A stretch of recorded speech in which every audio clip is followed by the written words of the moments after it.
Bahaya stunting mengancam anak-anak dan bangsa kita. Hampir 9 juta atau lebih dari sepertiga balita Indonesia mengalami stunting.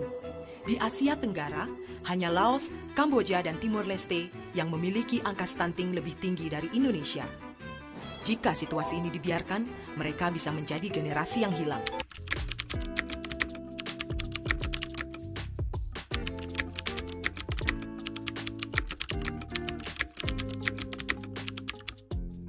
Pada saat posyandu, yang sering terjadi adalah ibu dan balita datang ke posyandu, lalu ditimbang berat badan dan diukur tinggi badannya.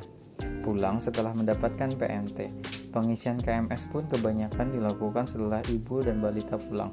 Lalu, kalau ada balita BGM, untuk memberikan penyuluhan pun tidak bisa. Bisa dilakukan penyuluhan, tapi untuk posyandu bulan depan. Untuk balita stunting, mereka tidak bisa menentukan apakah anak tersebut stunting atau tidak, karena tidak tahu acuan untuk menentukan balita itu stunting atau tidak. Di sini kurangnya kepedulian kader terhadap hasil timbang dan ukur menjadi masalah tersendiri. Cara menentukan balita stunting atau tidak ialah dengan menghitung Z-score. Rumusnya adalah tinggi badan dikurangi median dibagi selisih antara tinggi badan dengan median.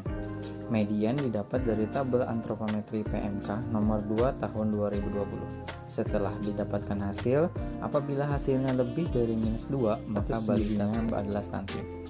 Bayangkan, kader atau bidan desa atau gizi desa menghitung itu pada saat posyandu.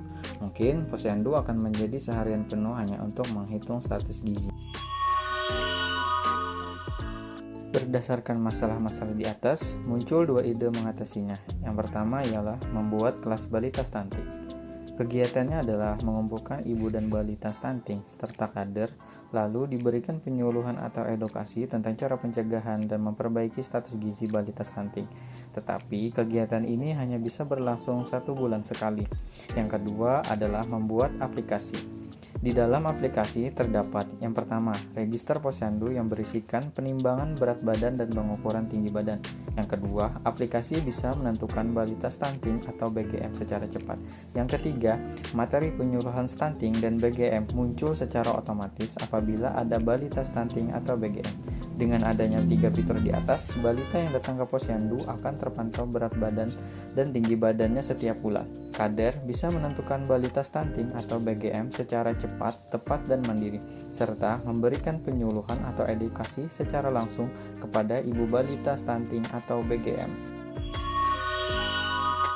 Berdasarkan 2 pilihan di atas, maka dipilihlah untuk membuat aplikasi. Kenapa harus aplikasi? Karena saat ini kemajuan teknologi serta smartphone yang hampir semua orang memiliki dan bisa menggunakannya, ditambah fitur-fitur yang telah disebutkan sebelumnya, maka diharapkan aplikasi bisa menjadi jawaban untuk penurunan angka stunting dan BGM, kepedulian kader terhadap hasil timbang dan ukur, serta memudahkan kader atau bidan desa atau gizi desa menentukan status gizi balita stunting atau tidak, ataupun BGM atau tidak. Yang pertama, menemukan dengan cepat balita stunting dan BGM pada saat posyandu. Untuk selanjutnya akan diintervensi oleh petugas kesehatan dan dibantu oleh aparat desa. Yang kedua, membantu kader posyandu dalam memberikan penyuluhan tentang stunting dan BGM pada balita. Yang ketiga, memberikan pengetahuan kepada masyarakat khususnya ibu balita tentang arti stunting dan BGM serta penanganannya. Yang keempat, memudahkan nakes terutama bidan dan kader posyandu dalam menentukan status gizi.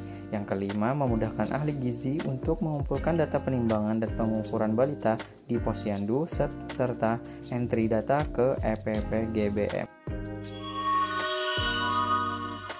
Dengan mudah dan cepatnya menentukan status gizi balita stunting atau tidak, ataupun BGM atau tidak, maka apabila ada balita stunting atau BGM pada saat posyandu, kader akan memberikan penyuluhan atau edukasi kepada ibu balita.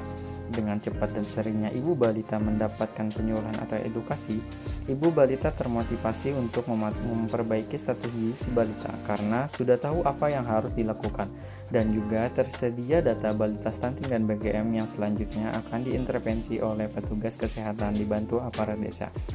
Berdasarkan data EPPGBM dari tahun 2019 sampai tahun 2021, angka prevalensi stunting di wilayah kerja UPT Puskesmas Pangaron mengalami penurunan, dimulai dari 31% pada tahun 2019, 26% tahun 2020, dan 17% tahun 2021.